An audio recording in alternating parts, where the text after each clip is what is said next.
Hello friends, இது வந்து west facing வீடு. ஸோ கிரவுண்ட் ஃப்ளோரில் ஃபுல்லாகவே ஒரு பார்க்கிங்கான ஸ்பேஸ் இருக்குது. ஸோ பார்க்கிங்க்கு மேலே வந்து பெட்ரூம்க்கான ப்ரொவிஷன் இருக்குது. சவுத் வெஸ்ட் கார்னரில் இங்கே வந்து பெட்ரூம்க்கான ப்ரொவிஷன் இருக்குது. 13 அடிக்கு 15 அடி அளவுக்கான ஸ்பேஷியஸான பெட்ரூம் வித் அட்டாச்சபிள் பாத்ரூம் 4 அடிக்கு 7 அடி இருக்குது. இந்த படிக்கட்டு கீழே இறங்கி வந்தோம்னா இங்கே லிவிங் ஹால் 13 அடிக்கு 15 அடி அளவுக்கான பெரிய ஸ்பேஷியஸான ஒரு லிவிங் ஹால். ஸோ பார்க்கிங்க்கு மேலே பெட்ரூமான ஒரு போர்ஷன் இருக்கும். ஸோ ஒரு ஸ்டெப் மாதிரி ஏறி நம்ம பெட்ரூம் போகிற மாதிரியான ஒரு ப்ரொவிஷன் இருக்கும்.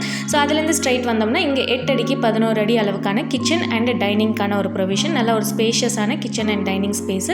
ஸோ இந்த கிச்சன்லேருந்து லெஃப்ட் சைடில் வந்தோம்னா இங்கே வந்து ஒரு சில்ட்ரனுக்கான பெட்ரூம் 9 அடிக்கு 11 அடி அளவுக்கான ஒரு சில்ட்ரன் பெட்ரூம் இருக்குது. நல்ல ஒரு சிம்பிளான கபோர்ட் ஒர்க்கோட.